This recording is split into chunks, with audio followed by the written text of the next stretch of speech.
everybody, Ashley Bottoms Up Appetite for Discussion, and we are here at the 2015 New England Super Megafest. Super excited to be here. I love these events. Comic-Cons rule, and I've decided to start going in cosplay, and I gotta tell you, I get it. It's a lot of fun. So we got a big show planned for you, a lot of things going on. We're gonna have some interviews, bring in a lot of photos, everything that makes the Super Mega Fest what it is. So grab your favorite beverage, sit down, shut up, tune in, and watch this show. We love you. Super Mega Fest 2015. Lo and behold, stopping by a good friend of mine. I was on her show a little while ago, and now she's on ours. The lovely, the talented, the very Harley Quinn-esque looking Ashley Bottoms. How are you? Oh my God, I'm having a great time. This is a real fun show, and this is one that for you and I, this is kind of a fun one because we get to relive our childhood with a lot of the people that we've seen in movies and TV. Absolutely. This is actually the first Comic-Con that I went to ever, and this was going back 2009, I believe, and I got invited with a friend and I came down and everything. And now this year I'm doing cosplay. Yeah. Now how crazy is that? See, seeing you, I saw you in Rhode Island wearing the Harley Quinn. Harley I thought it was amazing. Yeah. And here you are Harley Quinning it up again. So what are people's reactions? I mean, you are blending in with a million other Harley Quinns, but you definitely stick out. Damn right. Someone's going to show them how to do it right. No, I saw them and I couldn't, when I first started coming to these cons, I thought, what is it about everybody dressing up like this? I don't get it. Yeah. And then you start getting to know the people, and you realize that it means a lot to them, and how important it is, and how much they connect. And then you do it, and you go, I get it. It's empowering. Before I forget this, you had probably one of the best lines. Just about 2 or 3 minutes ago, we were talking about Tatum O'Neal, who's upstairs, and talking about Little Darlings. Yeah. And you made a comment about how that was not your summer camp. Your summer camp was more like sleepaway camp. Very good. So that was. And not because I'm a transsexual, because the killer was too, but it just was always scary. Yeah. It was freaking scary. You went there, you didn't like the lake, it looked like Friday the 13th. You didn't like the woods because it looked like Evil Dead. Nothing ever looked like Little Darlings, and the show wasn't a bunch of girls that were horny having a bet to get laid, because where was I when this was happening? Yeah, we were nowhere. No, we were at sleepaway camp. What the hell's wrong with these people? So tell us a little bit about the radio show. I had a blast being on the radio show. You blessed my show by coming on and being a guest, and we had a hell of a time. We had a lot of fun. We did, because we both are fans of pop culture, especially 80s pop culture, and so we had tons to talk about, especially your books. My show, we talk about everything. People say, Ashley, what do you talk about? And my answer is yes. we will tackle it. If it's something going on the news today, we will talk about it. If it's something pop culture from the 80s, the 90s, we'll talk about it. If it's something off the wall, it's bizarre, and it's something that people won't touch, we'll talk about it twice. Yeah. I mean, we really have fun with it.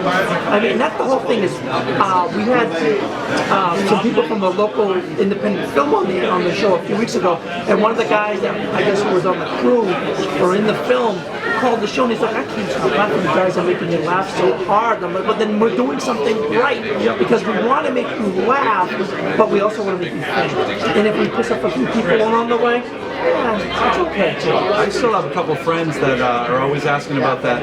Who was that chick that was talking about supporting Donald Trump? And I'm like, oh yeah, that was Ashley. That was me. An absolute riot. Because the show definitely goes into a lot of political. I mean, there's no holds barred on the show, which is what I love. And it made me a little uncomfortable at first when you're like, all right, coming up next, we're going to talk about some politics. I'm like, oh dear God, I'm in trouble. Oh God, my show is going to get canceled. It was a riot. We had a blast talking about it.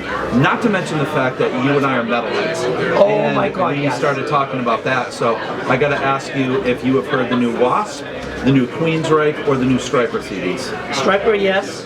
The new Operation Mindcrime, the Key, yes.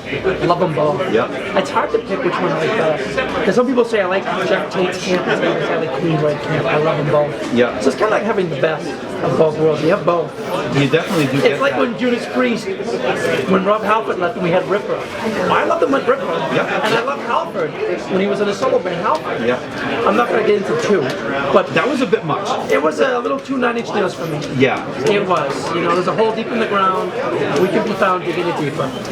It definitely was. I don't know that song. But I've got to tell you though, the Wasp CD Golgotha is the best thing that they have ever put out. Really? And it is every time I get a new CD, I keep saying like the new Winery Dogs, I'm like best CD of 2015. It is awesome that we're living in an era where our bands that we grew up with are putting out the best music of their careers. They're still around. The fact that the clock is still ticking. Yeah, I mean the 80s were the decade of excess, but apparently they still got a little more left in the tank. Excess, it was dead on abuse. I'm surprised half of them are still walking. Not the Walking Dead. Oh my God. And they still sound good. It's like it's the music and the vocals. I mean, I saw Judas Priest about a year ago. It still sounds great. I mean, he can't hold it like he used to. But it still sounds great for a guy in his 60s. Yeah. Oh my God. Michael Sweet, we saw him from Stryper do an acoustic set, and the first high note he hit, it was like, oh my gosh, he hit that note, and then it was like 37 high notes later. He's still hitting the high notes. That guy has got it, and it kind of shows you Clean Living has taken care of him. And then you look at it and you go, oh geez, I'm half his age and I can't even do half that. What the hell's wrong with me? And I never took drugs. Maybe I should have. So where can people find your show? The greatest, funnest, most eclectic, crazy time that you will hear on the radio. Oh my God. That's a great way to put it too. You want to go check it out. We're on Gag on the Network every Monday night at 8 o'clock Eastern Standard Time. And we're on from 8 to 10. We're on gagonetwork.com. I have an official webpage, but I believe it's, oh God, you know, it's one of those really long ones. I don't own the name yet. Yeah. I have to go by, it's a Wix page. But if you look up Bottoms Up and Wix, it comes up on the internet. Another creator spotlight. So on behalf of my guest, the lovely and talented Ashley Bowers. This is the Batman. Have yourself a good one until we talk again soon.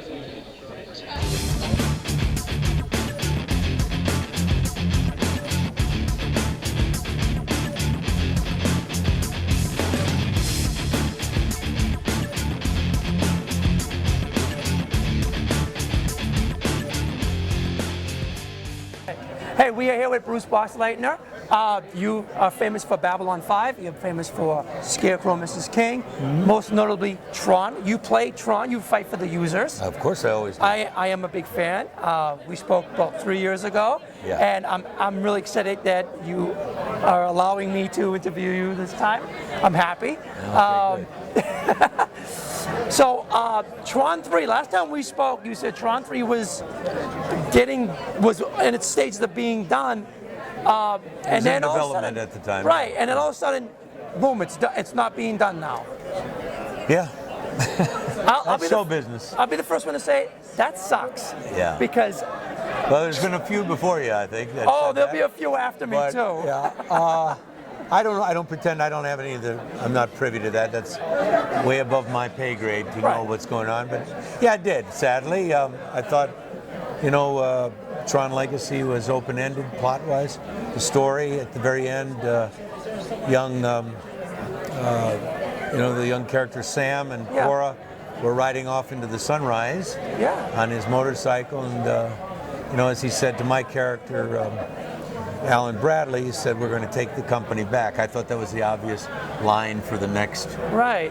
That's obvious, boom, we're going to go into the next picture. And then you have Dillinger and then 5 Jr. years, and Dillinger, Jr.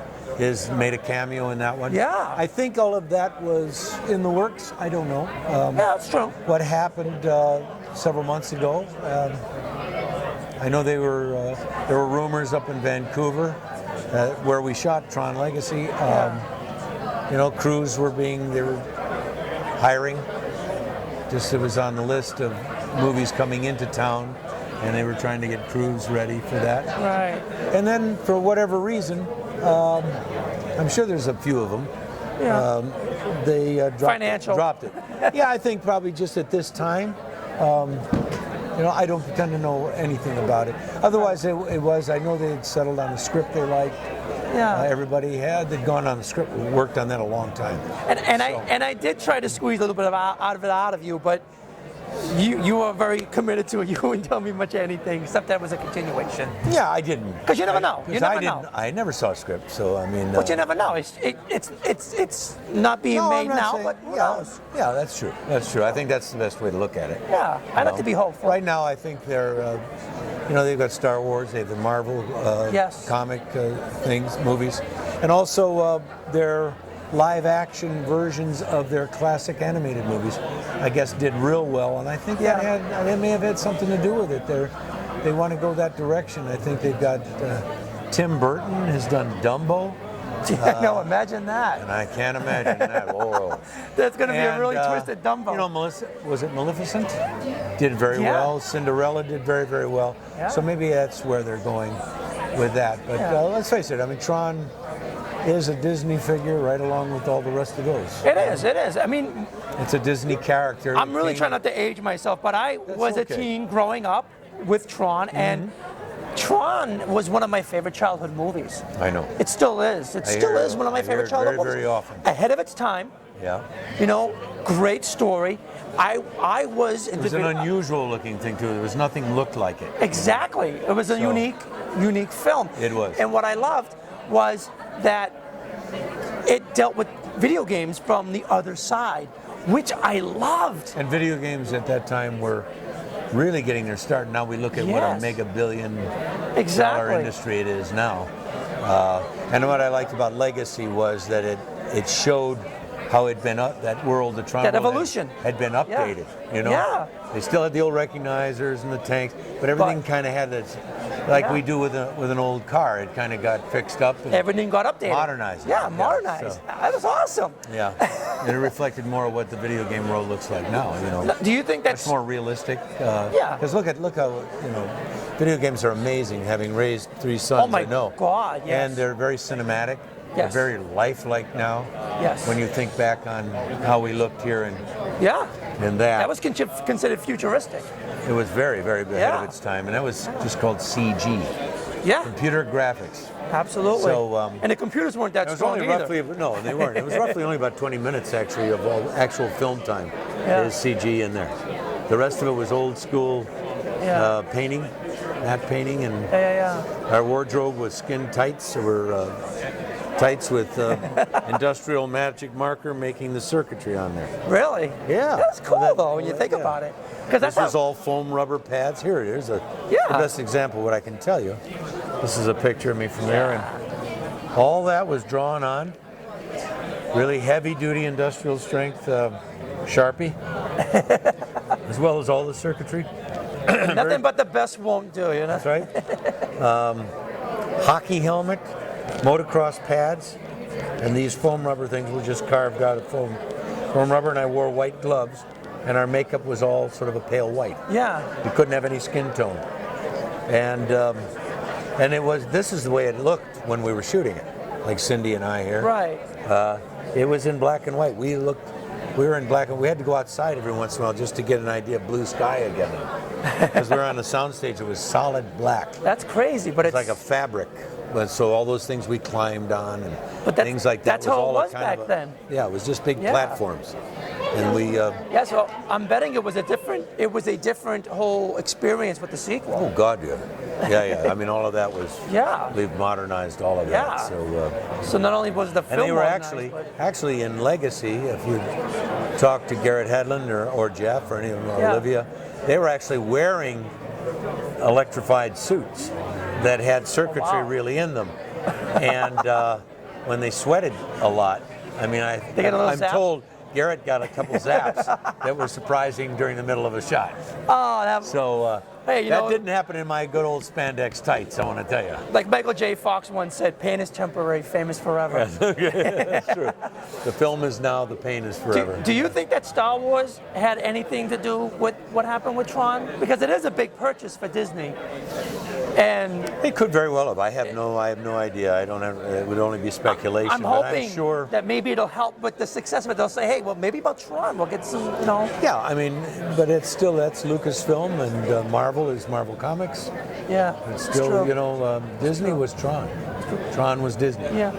I think all movies, It could very especially well when you revisit it 28 years later, it deserves a trilogy. You have to just do it right. You Well, make that the was their fans happy. intent. I know that. That was Right. their intent. And the thing is, as a fan, if you're going to give me something to give, like a Tron Legacy to continue the story, at least give us the trilogy, because we're the fans. I mean, give us what we want and we'll be loyal. I know. You know, and it you would s- still make You money. screw Don't you us worry. once and we'll never forget. That's how It'll- fans are. We're fickle.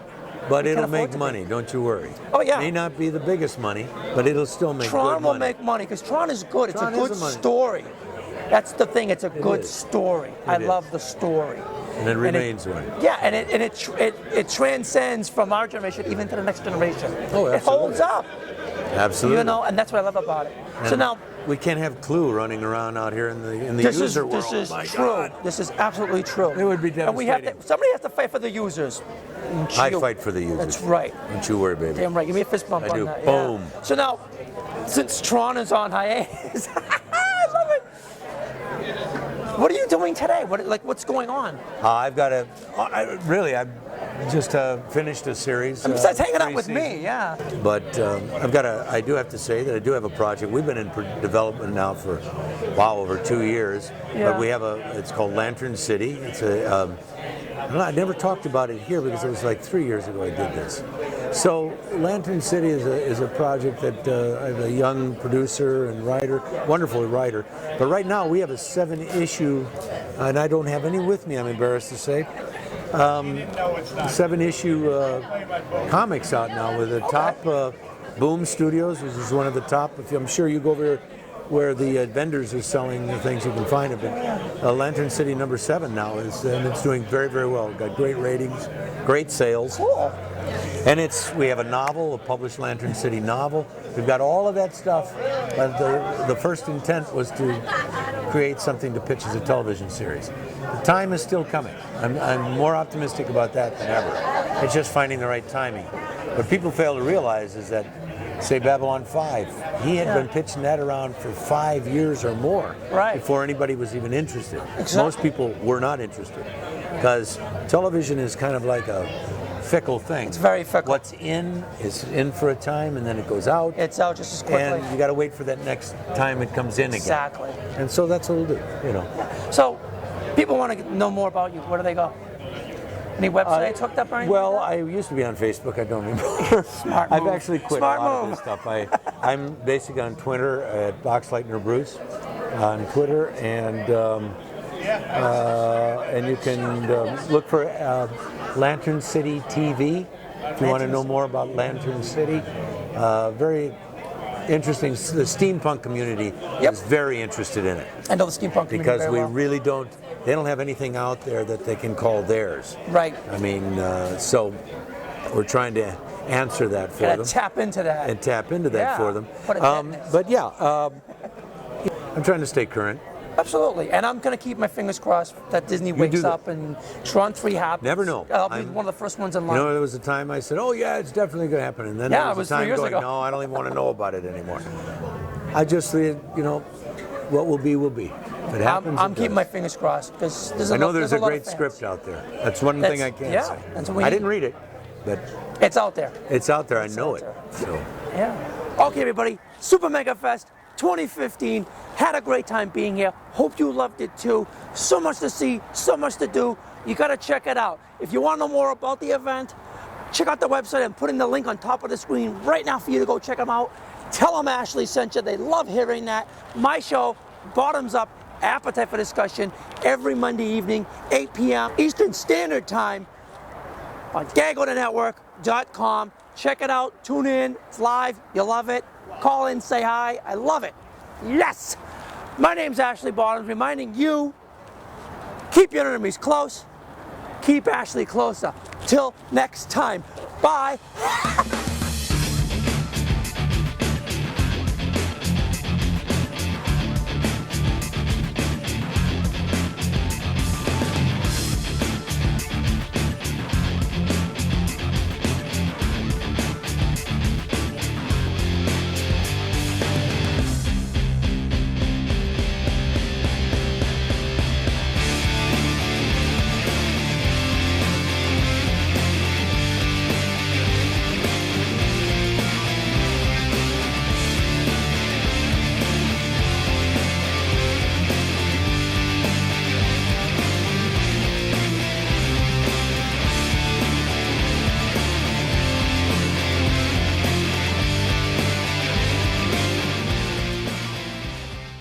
stuff. You know what? All this social media can be very exhausting and time You have consuming. no idea.